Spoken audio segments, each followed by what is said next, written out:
this business, just like law enforcement, is definitely a profession where people have a lot of different types of emotional reactions, right? Whether it's excitement, it's sadness, it's anger. World-class lessons from the real estate industry's top 1%. Empowering agents to think bigger and do more to create life by design. All right, you guys, welcome back to another episode of Light It Up Podcast. Our goal, of course, is to empower agents to think bigger and create a life by design. If you've been here before and if you enjoy the show, please subscribe below on YouTube, Spotify, or wherever you get your podcasts. Today, I'm really excited about our guest. We have with us someone who's recently become pretty close to me in our inner circle. He's also in our local real estate market here in northern New Jersey, Hoboken. We have with us today Anthony Vetrano. Anthony, thanks so much for being here. Good afternoon, guys. How are you? Thanks for having me on. Of course, man. We're excited to spend some time with you today. Of course, we're always trying to bring agents, real estate professionals, whether it be title people, mortgage people, team leaders, all sorts of ends of the spectrum, anybody that will add value to the viewers. So when you and I connected a few months back at the Mike Ferry event, I thought you'd be an excellent fit for the platform. Thank you. Of course. Ironically, John's been talking about you before the MFO event. John has a habit every time he's negotiating a deal with an agent, he'll hang up, be like, that person sucks. They should be out of real estate. Or he'll be very rarely be like, yo, this dude's a beast. How do we take him? How do we bring him in here? You make me sound really negative there. No. But it's a compliment, right? No, it's a compliment for Anthony. But. Yeah. And it's like he came back from the thing. It's like he met like a new girl. He was just like, yo, this dude Anthony, he's so chill. He's so down to earth. He's like the funniest dude in the world. And he's killing it. Well, I think what I was most excited about was, and I was telling you this yesterday as we were preparing for this show today, I said, you really have like the Mike Ferry skill set, Mike Ferry sort of mentality, which we all grew up with almost before you were in the Mike Ferry program, right? And that's why I think you were such a good fit to bring on to the show. Because I mean, now we're doing this 50, 60 episodes, and we've got a lot of Mike Ferry agents and a lot of prospecting focused agents who have been on the show. And we're always trying to find something that's a little bit different. Yeah. Right. And, for somebody to come on and say, I'm going to do another 100 deals this year and we're recruiting this way and, calling expireds for sale by owners. It's exciting to talk about all that stuff, but your story is a little bit different. And again, we'll obviously, jump into that today, but that's what was most interesting to me is sort of how you flip the switch. Yeah. Great. Absolutely. All right. We'll jump into the lightning round. Yeah, let's do it. So these are our icebreaker questions. We're going to hit you with those. Kira won't let me say anything more than that. So let's jump into it. You got the first one? All right, cool.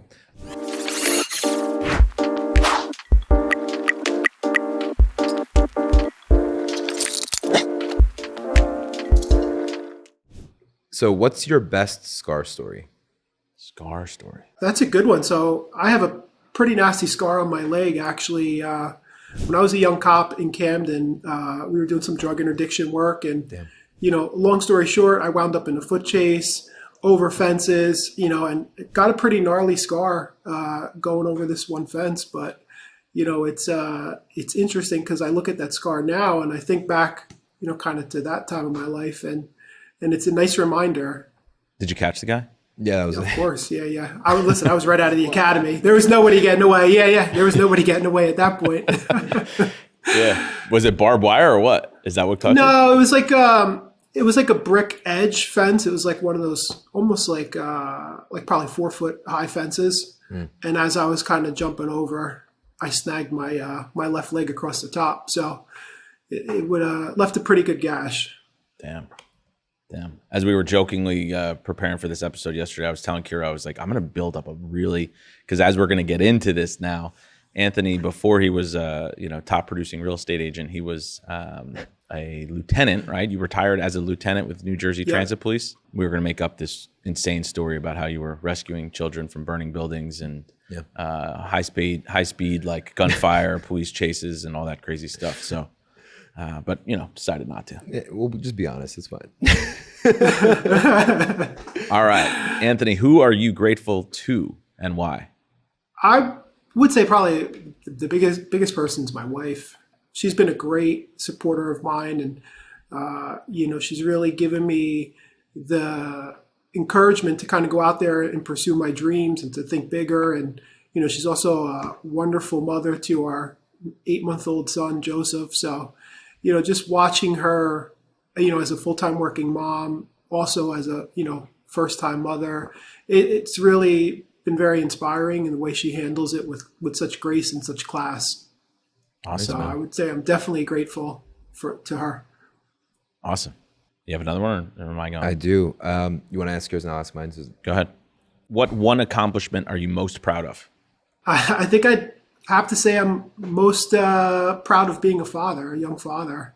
I think so much of some of my actions and behaviors now are kind of directed towards becoming a strong role model for my son to follow. And, it's definitely something that when you're growing up, you have this kind of like abstract idea of like, hey, I'm going to be a father one day, but you never really can visualize it until it kind of happens. And that is definitely something that I'm very, very proud of.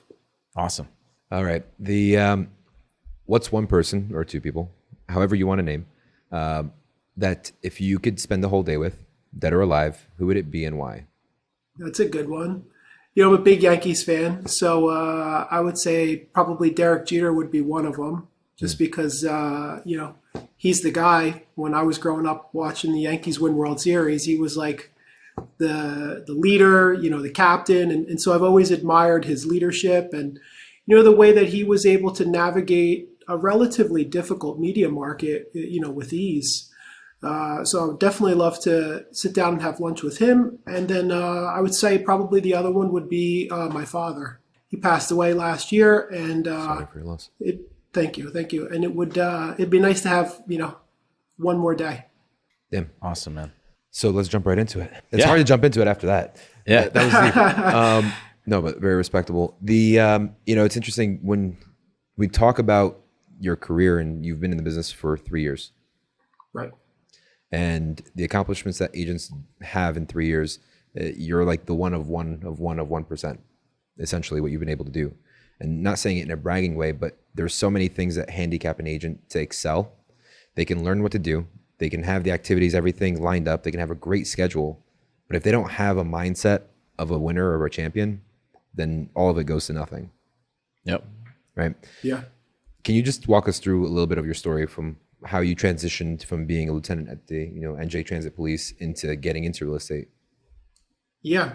So, ironically enough, my wife and I were driving back from a teachers convention in Atlantic City. She was down there in support of some of her staff at the time. And, we kind of got onto this conversation of like, well, what would you do if you could start over again, or if you, had an opportunity to pursue a different career in life? And at some point in the conversation, I made the joke, I'd love to be like on, $1 million listing or something like that and be a real estate agent. And, at the time she said, well, go get a license. It was kind of like everybody has one, right? Everybody knows a real estate agent or somebody who has a license. And it coincided with a period of time when I was able to go and actually do that. And, I went into it almost like naive to what it was about to become, quite honestly. I figured I would get a real estate license, maybe sell our own properties one day or help friends out. And then, in just a short time, it wound up turning into, full-time career for me. So that's kind of the backstory of the light bulb that turned on to it, evoke that thought. And you originally started out part-time, right? Yeah. So I've always been the kind of person that like part-time anything is hard for me. I'm a full-time effort at all times kind of guy. And so, I can remember very early on in my real estate career, I would work all day long and then come home and, be showing till 8, 9 o'clock at night, most nights, and, working all day on the weekends, open houses, multiple hours, multiple open houses. And so I would say from an hours on the job standpoint, I was definitely doing 40, 50 hour weeks in addition to my full-time job. But yeah, I started off basically as a part-timer. Yeah. This was a second career. Yeah, and I think it makes sense to take a step back real quick and just, we've talked about what you've been able to accomplish sort of in general, but think it's important to just throw out some numbers here real quick. Your goal for this year is 65 closed transactions, you said, right?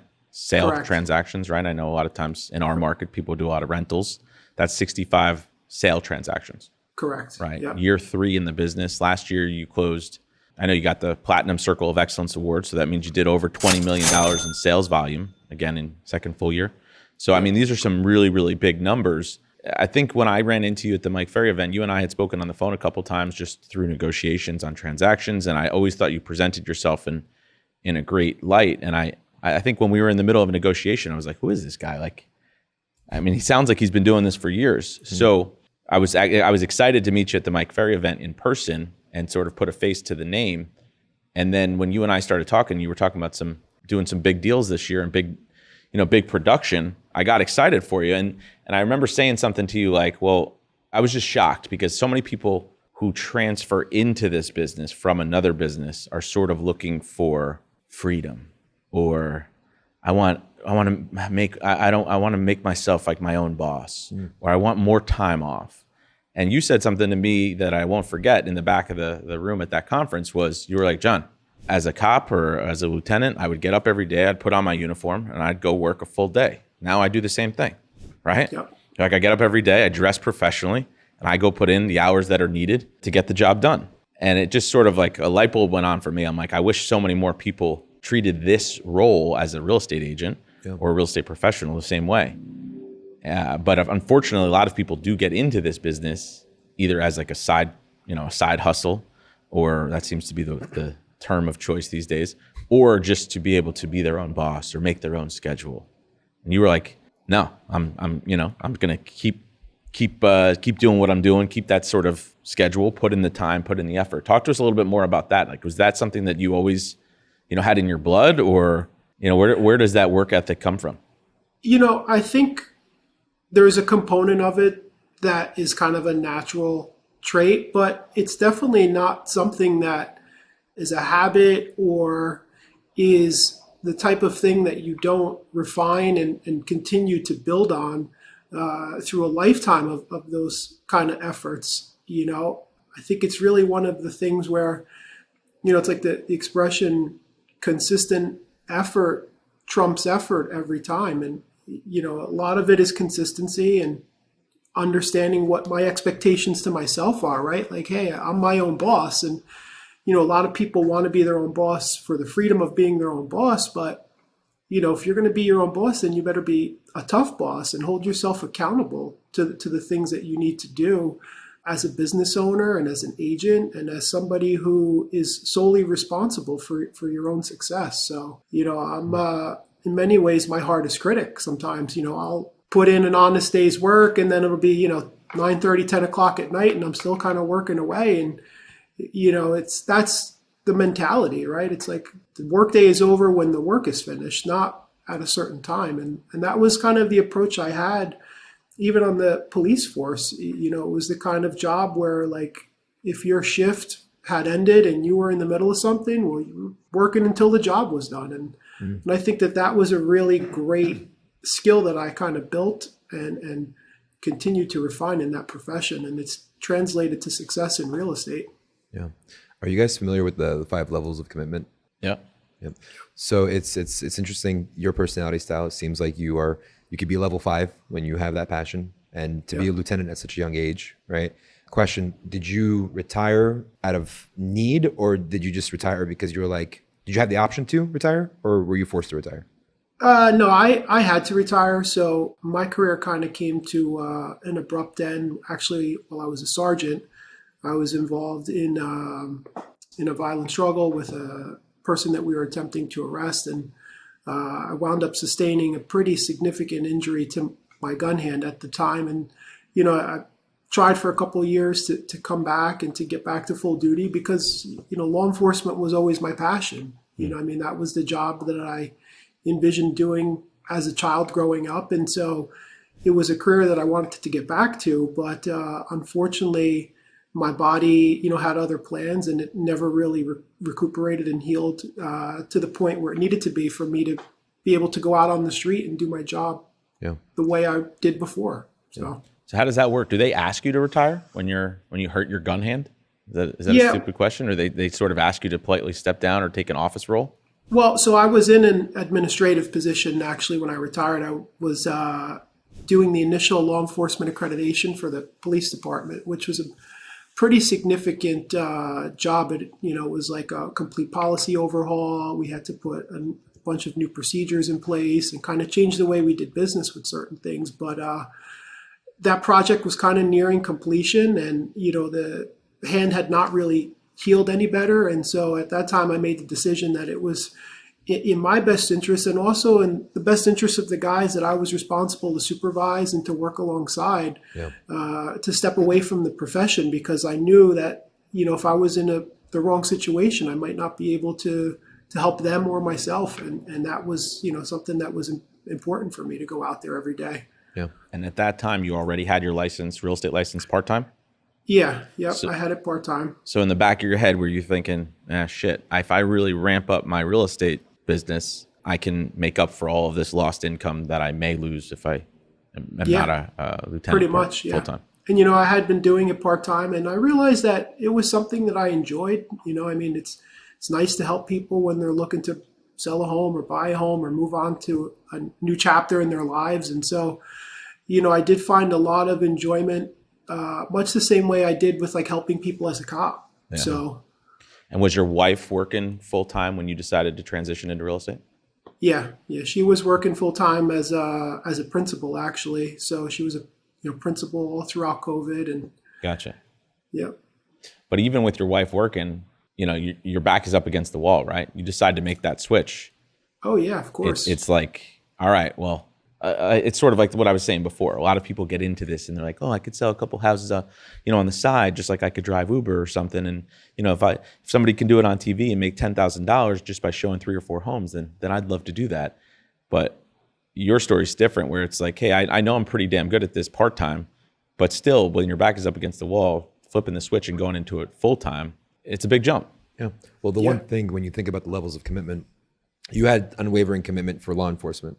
And coming from a law enforcement background, you have a sense of integrity and responsibility for yourself, your family, and the people around you that you're involved with protecting and helping overall. So you essentially burnt your boat with law enforcement, and your level of commitment into real estate was probably at one of the highest levels. So you gave yourself no option but to succeed. Yeah. It's interesting. Your coach, Tom Vanacore, said you have one of the most moldable mindsets. Coachable? No, moldable mindsets. Okay. Because of the fact that you went from being in the force, making X amount of money, to making 8 times that in a year. And it's not something that anybody could do, right? Unless you have a high level of commitment in making it work no matter what. Like a level 5 commitment is like, it's done. It's gridiron, it's done. 4 level commitment is like, I'm going to get it done. I'll do it no matter what. But if something comes up and I have an excuse, then maybe like it's circumstantial. But that's extremely impressive. How does someone have that unwavering mindset where they don't let complacency kick in after 2 multiples or 3 multiples of the income you and your family were used to?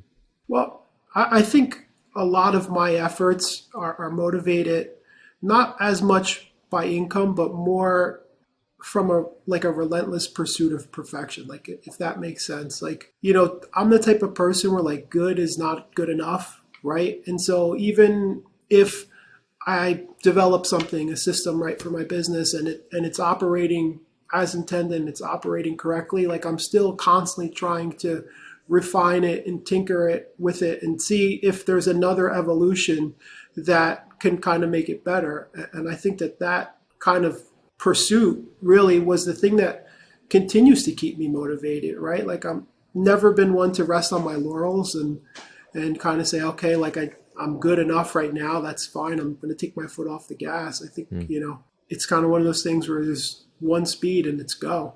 I'm a lot like that though too. Like I see a lot of you, like in myself, I think, where I'm just constantly trying. Like if I have more, I'm the worst person. Like I'm the worst person with a deadline, right? Like if something's due on Friday at 4:00, I will be refining it and improving it and tweaking it and changing it until the deadline. Yeah. Just if I know I have more time, it could always be better. So, I mean, even leading up to this interview, Anthony must have messaged me 10 times, and I'm not busting your chops.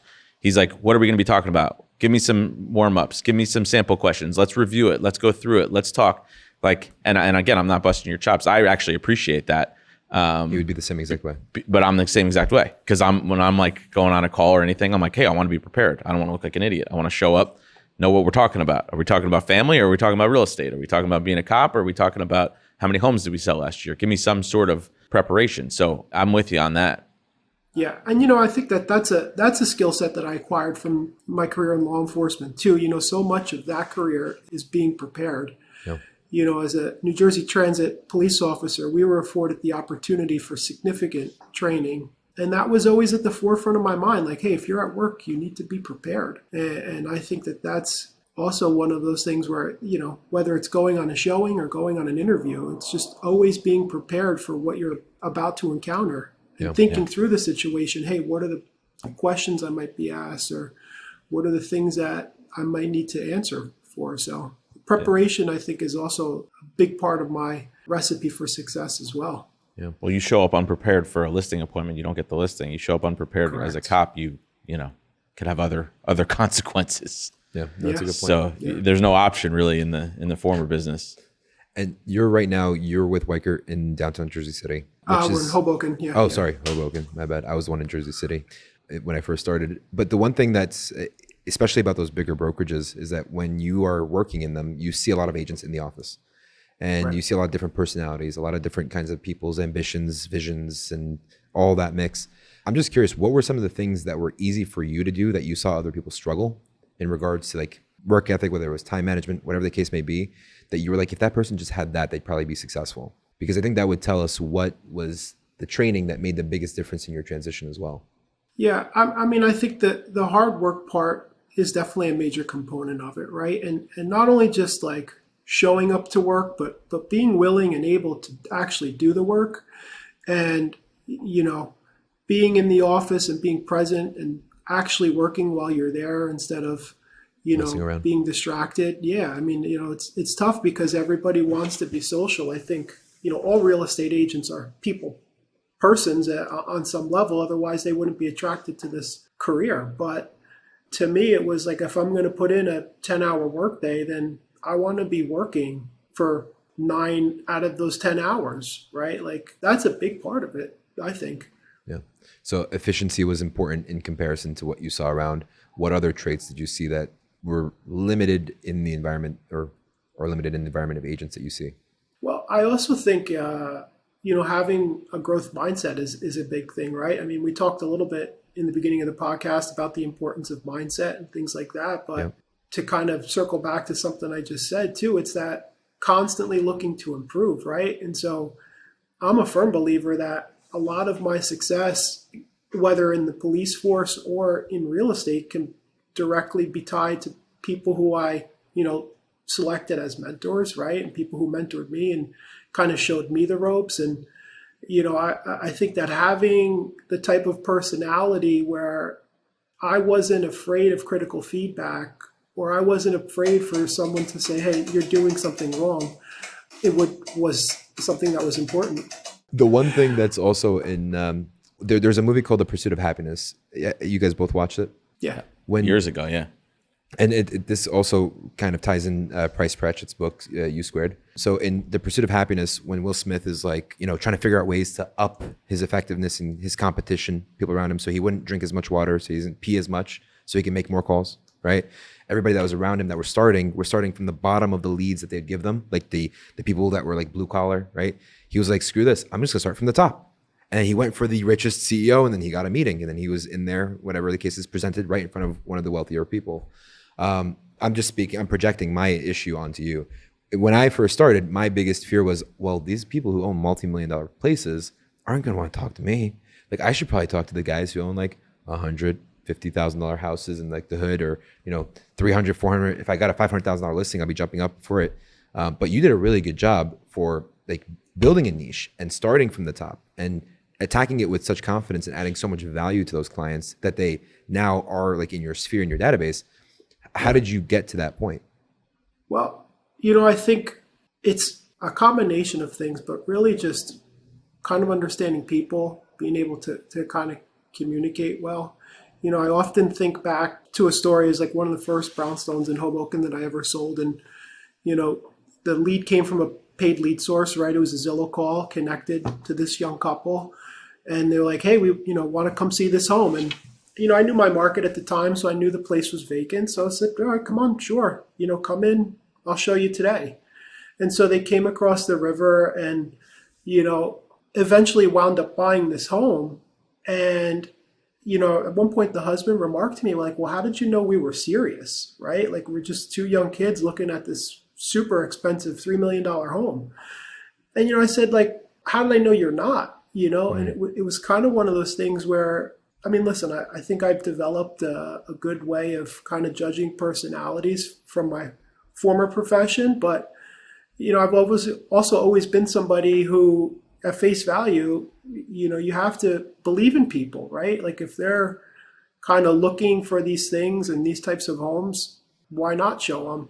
And if for nothing else, it's also the opportunity for me to get to see the property too. So, I think that being the type of person who was not going to say like, hey, yeah, you shouldn't do that or you shouldn't see that or whatever. I think that definitely helped a lot, but just understanding people and their motivations too, I would say was probably the biggest factor. Yeah. The biggest thing is that you weren't transactional. Like as you were talking, I'm thinking he wasn't transactional. He was relational. He was focused on developing that relationship and understanding what their needs and wants were. And it's one of my coach always says, don't let the reactions of the unmotivated people dictate the way you treat the motivated. Yeah. So it's always, everybody gets a clean slate. So that's really impressive that you did that. That's awesome. You said that you had learned from your prior position as a lieutenant how to read people. Yeah. Talk to us a little bit more about that and how that made you a better real estate agent. Well, there's a lot of components, I think, to that comment, right? Like on like a behavioral level of kind of picking up nonverbals and things like that. We went through extensive training because the biggest mission of our agency was counterterrorism. And so we were trained to kind of understand what the baseline of an environment is and how people should kind of be acting and things like that and things to look for. But, I think that also having the ability to kind of talk to anybody, right?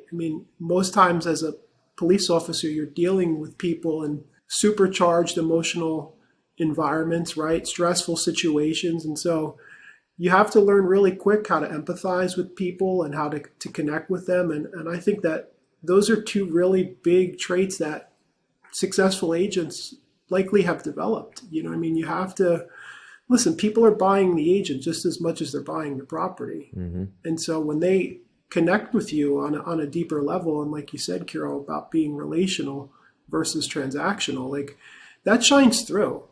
There's only so much magic before people see who you really are. Yeah. And when they do, you want them to have the same person that you presented and not somebody who's different. So I honestly think one of your magic attributes or your gifts is that, it's funny because we talk about in skill development, a downswing is when you want to seem as a person of authority, and you use that when you're talking to someone to display a level of authority and when you need a response back, not when it's optional. And we always give the example of a cop pulling up to a driver's side window saying license and registration. Do you know why I'm pulling you over? And it's in a way that's a downswing.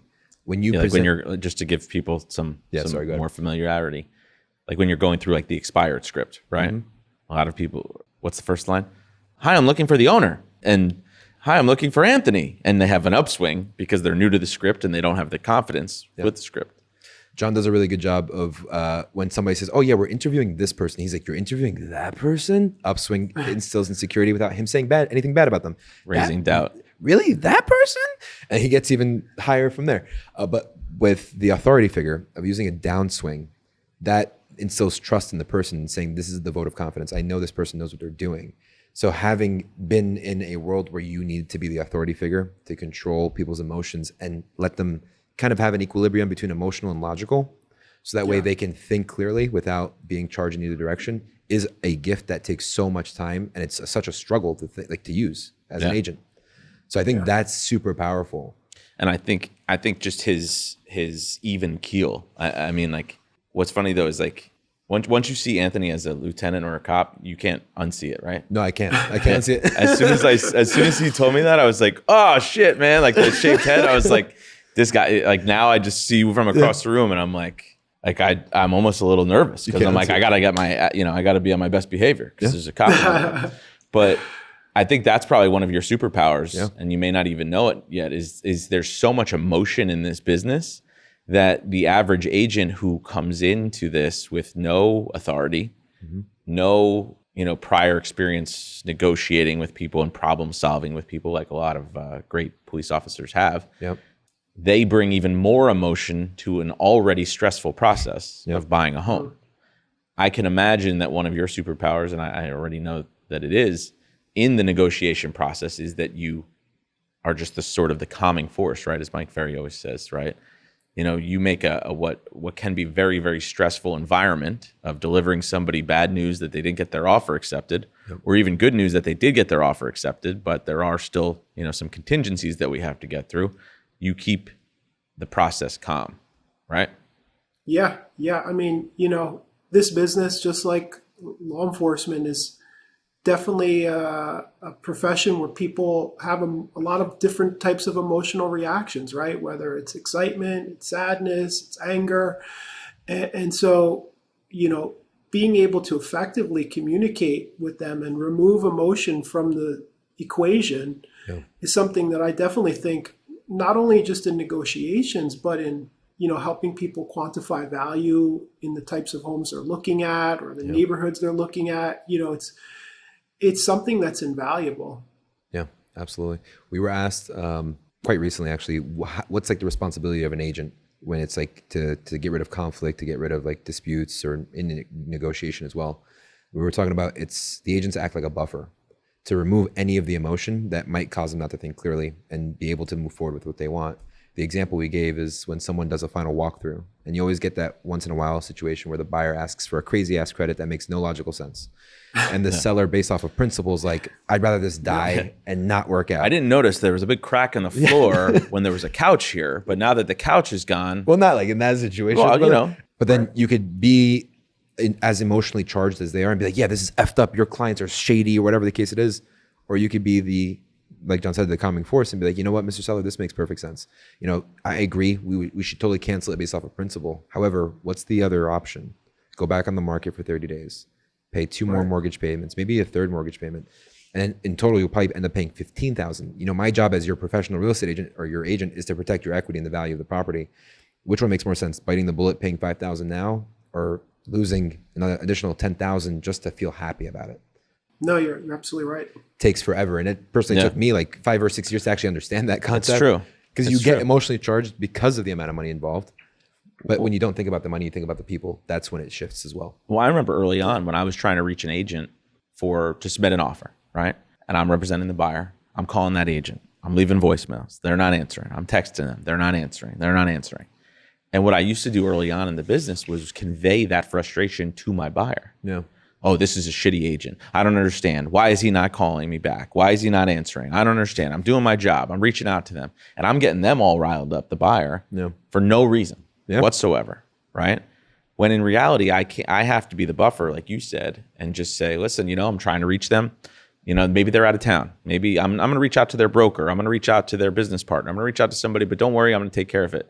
So you sort of learn those things. Yeah. But I think people who come from prior profession like law enforcement, sometimes already have some of those traits instilled in them, or they already are.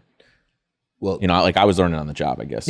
Give us some other examples where like problem solving or other skill sets that that are really, really important for law enforcement that you've been able to carry over to the real estate business. We've really touched on some of them, and probably the more important ones: the ability to communicate effectively, right? The ability to problem solve, being task oriented, right?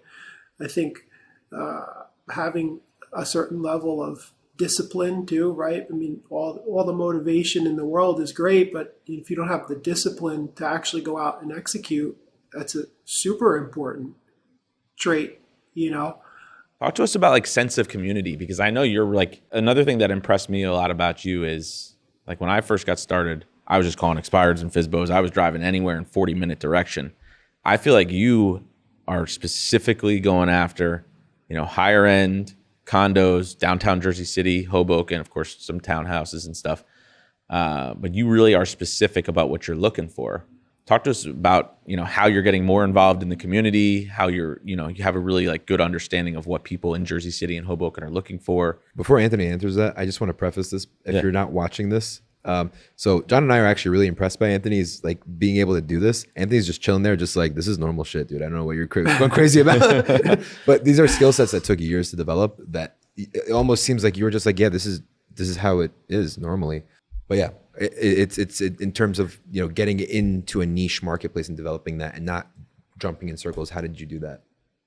Well, again, to kind of tie it back to something I said earlier, I'm never been somebody who was like kind of a half effort on anything. And so, my wife and I had been in Hoboken for a number of years before I was an agent. And I think that being part of the community was important, right? Because you're able to offer people such higher level expertise and product knowledge when you really understand the community and the prices and things like that. But even more importantly than that, like, hey, there's a great coffee shop right up the street. You should go there. And if you guys are going to hang around for dinner, like, go to this place. And that was really one of the things that I think, like, really knowing the product, knowing the communities, knowing the neighborhoods, right? It enabled me to be able to convey the same certainty that I had in the product that they were considering purchasing, and to let them see it for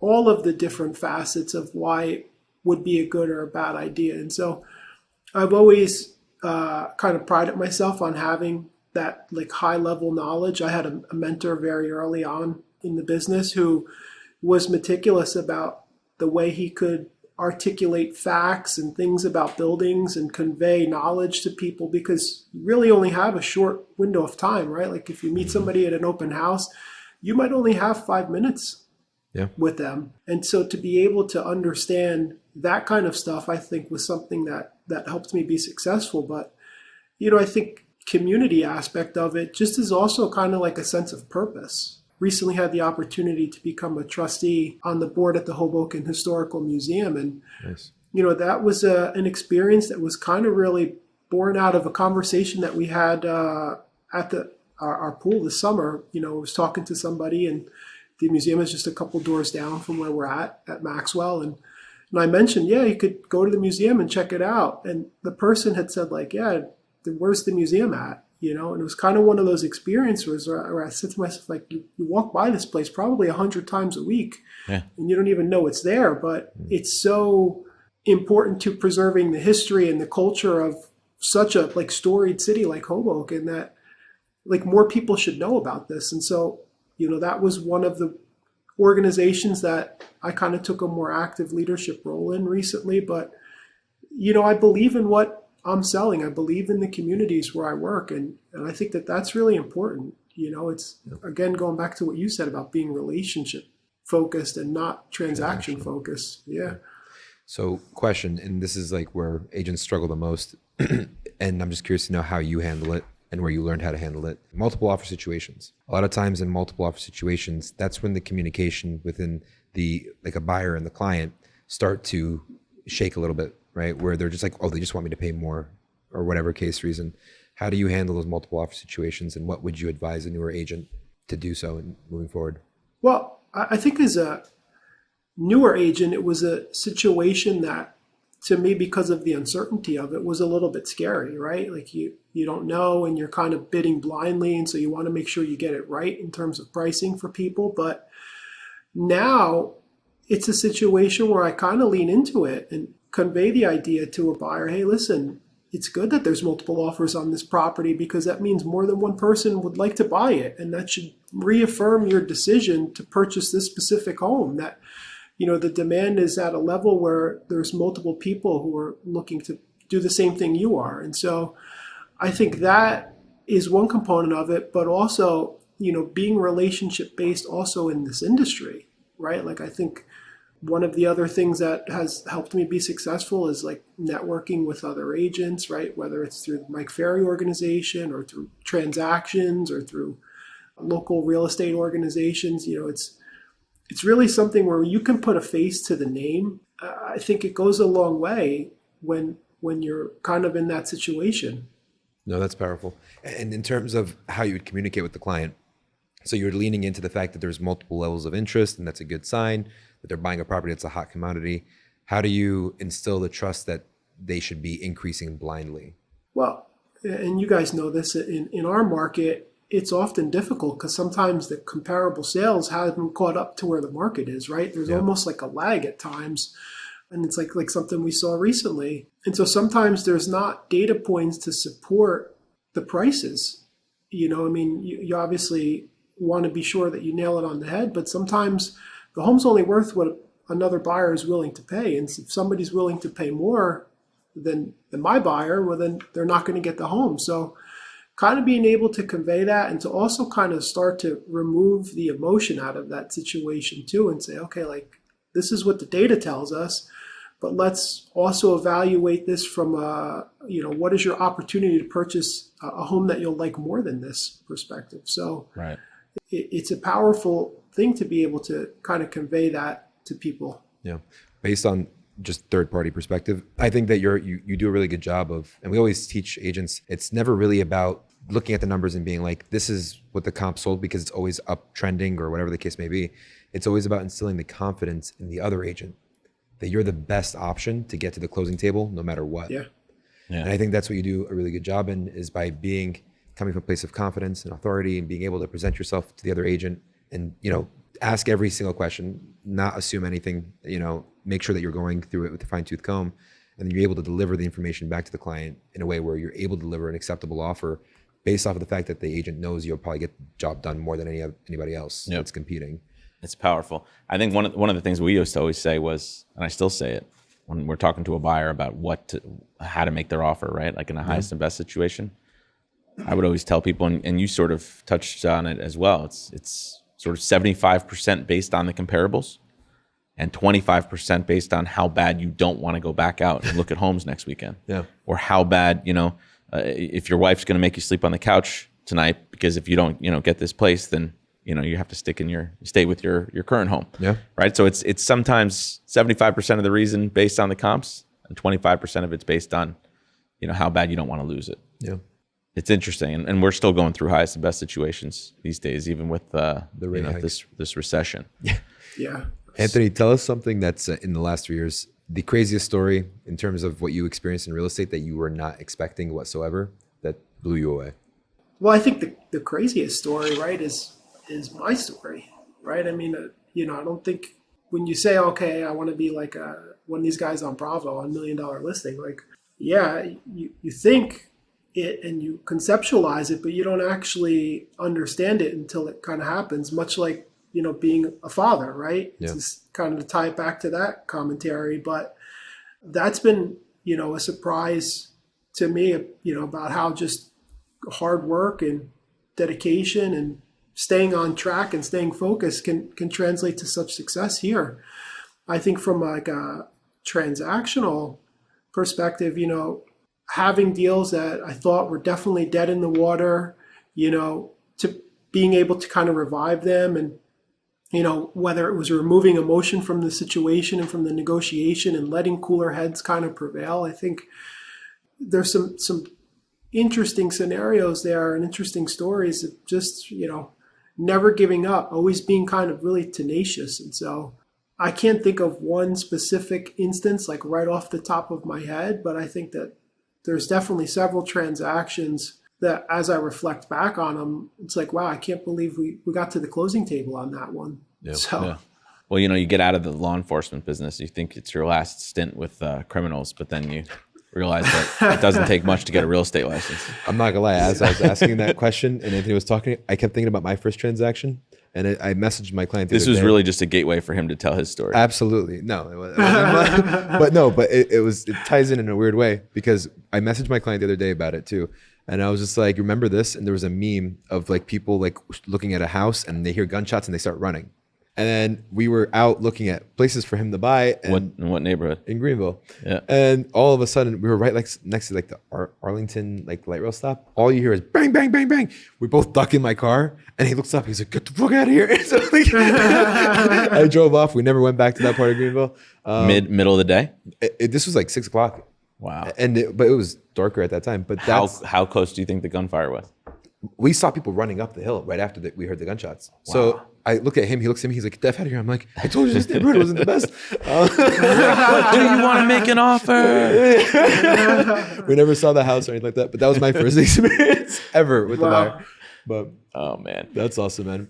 Well, meeting Anthony made me realize that I need to start speaking with more law enforcement professionals and trying to convert them to be real estate agents if we want to grow the team. I just assume that everybody has these same qualities and characteristics as you do. Yeah, I think we're definitely a good talent pool to draw from, just kind of based on the things you experience day in and day out in the profession. So it might not be a bad resource for you to tap. If you're in law enforcement and you're friends with Anthony, be careful. He might break your trigger finger just to get you to come into real estate. So watch your back. Awesome, right, man. Well, if anybody wants to reach out to you or connect with you, collaborate with you, what's the best way for them to connect with you? Phone, email, Instagram? Give me a follow. Yeah, I mean, Instagram, I'm Anthony J. Vetrano on Instagram. Email's anthony@hudsonagents.com. So would love to hear from anybody who's seen the show or would love to connect. Great. Well, we appreciate your time today. I think people will see tremendous value in hearing your story. 65 transactions in your third year in the business is incredible. Keep doing what you're doing, man. Certainly an inspiration to a lot of people. Thanks, guys. Appreciate it. Of course. Thank you.